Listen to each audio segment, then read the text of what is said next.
Welcome back, intelligent and beautiful followers. Intelligent because you chose to spend your time doing anything else but watch this show. And you let me take a bullet for you. So here's another Starfleet Academy episode review and an update on how the audience is receiving it so far. Spoilers?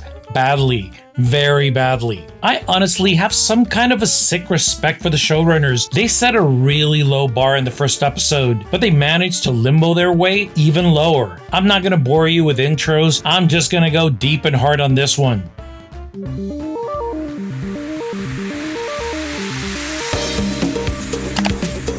It's the fall semester for Star Trek Degrassi High. The Chancellor is telling all the non-white, non-binary, disabled cadets to make their beds and be good to one another, because honestly, the audience is not gonna be. We then find a class being taught by a Vulcan, where for some reason, Precious is attending, even though she's a hologram, and lessons could just be like programmed into her. But whatever. This show is basically just doing the same thing they did in any 80s high school TV show. It's alright, 'cause I'm saved by the bell.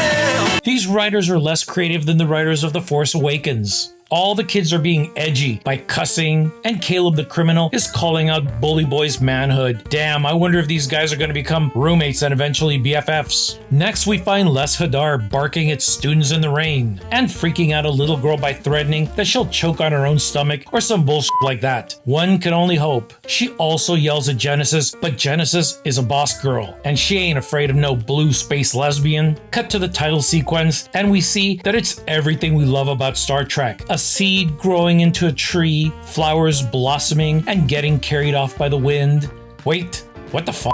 Starfleet Academy, you just lost 95% of the straight males and at least half of the geeky girls out in the audience.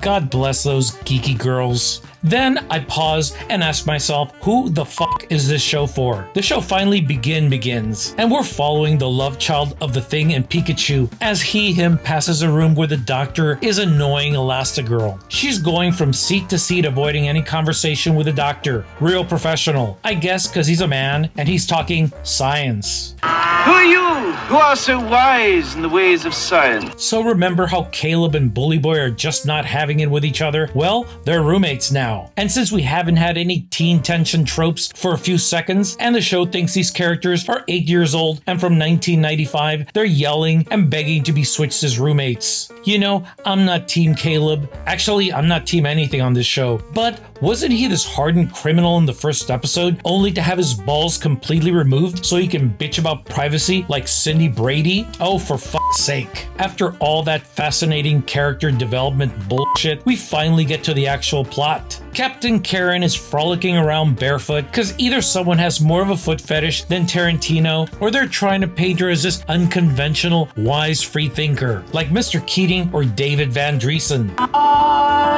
Lesbian seagull.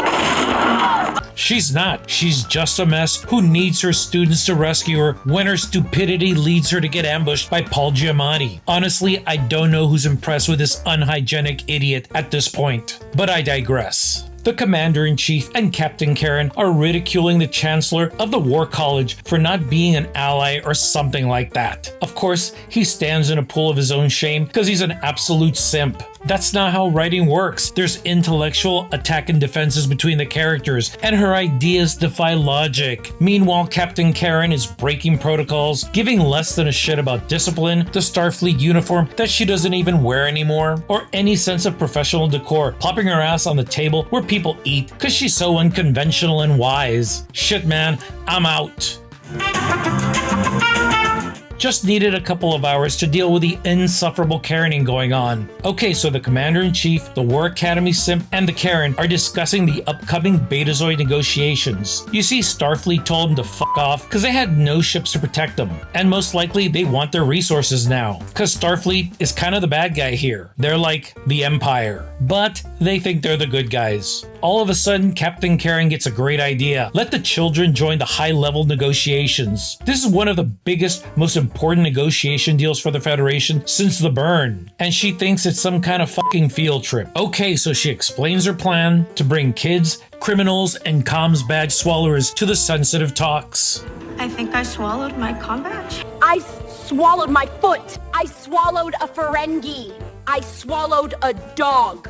I swallowed my pancreas. Shouldn't this be a discussion between ambassadors? And why the hell does a school chancellor have any say-so in this? So after the two are done cucking the War Academy simp, what do they decide? To follow the advice of Captain Karen. Oh crap, I need a break again.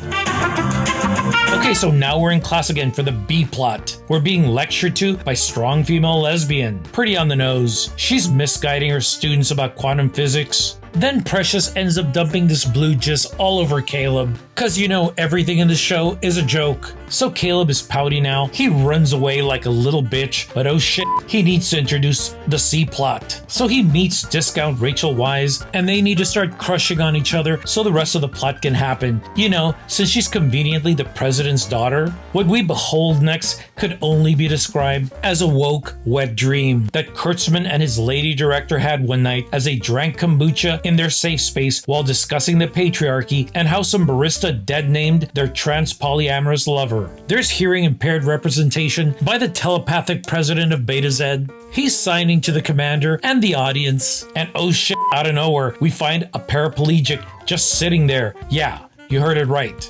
A fucking paraplegic in the 32nd century. Like, we're almost curing that now, and we have a fucking paraplegic in the 32nd century. Just when you thought we couldn't virtue signal any harder, there's a person of girth also signing to the audience. Why the hell would she be signing to the audience, even though the president is signing? What, are you retarded? If anything, wouldn't it be confusing to have to look at two different people? It'd be like a game of telephone. And couldn't a computer just interpret his hand movements and project them onto a screen? There are so many better ways to do this. But no, we have to get our virtue signaling in there. Okay, so they ratchet up some tension with the president giving terms that the Federation can in no way agree to. And it's only because eventually, Caleb makes his daughter's lady parts sing so sweetly that she convinces her dad to give the Federation another chance. That's it. That's the show. It's written by adults that failed upwards harder than Kathleen Kennedy. It's a cliched and flawed story based on a flawed premise they got from a show that nobody wanted. And later on, a silly Star Trek cartoon retconned it by calling it an alternate universe. So we all know that it failed on YouTube. In fact, when it launched, it had less views than a video by Nerdrotic about a Spock doll on a chair. Worse yet, it was ratioed 4-1. But it goes further. It debuted at the number 3 spot on its own network, Paramount, an IP that's been around for 60 years with thousands of films, episodes, media, and yearly conventions. Was at the 3 spot. Then after a couple of days, it dropped to the 10th place on Paramount. And around the world, it didn't even break number 20. The first episode was only reviewed by 3,500 people. To give you a good idea, Star Trek Discovery, with a similar critic and audience score, had 8,000 plus people reviewing it. The second episode was reviewed by 2.9 thousand people, and the third,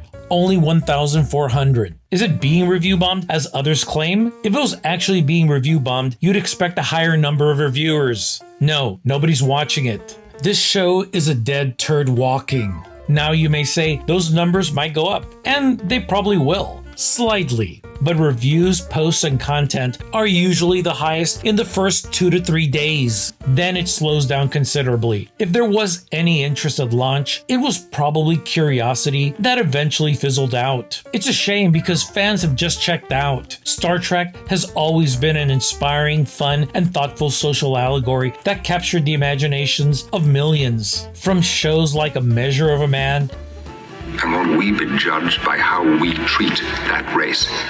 Now tell me, Commander, what is data? to the film The Undiscovered Country, it made us think and ask the bigger questions of existence, consciousness, and what was Lieutenant Ilea wearing underneath that space frock? It's mysterious stories, space battles, cool tech, and beautiful alien ladies. It's a boy band that's beloved by boys and girls everywhere. It inspires them to geek out and have interesting discussions. It's not an LGBTQ Saved by the Bell in space. Unfortunately, it's been given the Star Wars treatment lately. They've gutted it, Frankensteined it, and created a woke mess. It's there for one reason, as a platform to lecture its audience and push an agenda. Is this the final death knell? No, it's dead. It's been dead. It's a zombie. It limped from J.J. Abrams' Star Trek till its death in the burn. It's like Weekend at Bernie's, until the body decomposes or it's incinerated by the studio. This show has a lot of people worried, including the heads of Paramount that already greenlit a second season. Are they gonna actually produce this utter implosion that rivals the career of Rachel Zegler? I would wager not. What do you think? Do you want me to subject myself to the horrors of episode 3? If so, I'm gonna have to buy a lot of bourbon. Let me know in the comments down below, and as always, keep watching movies.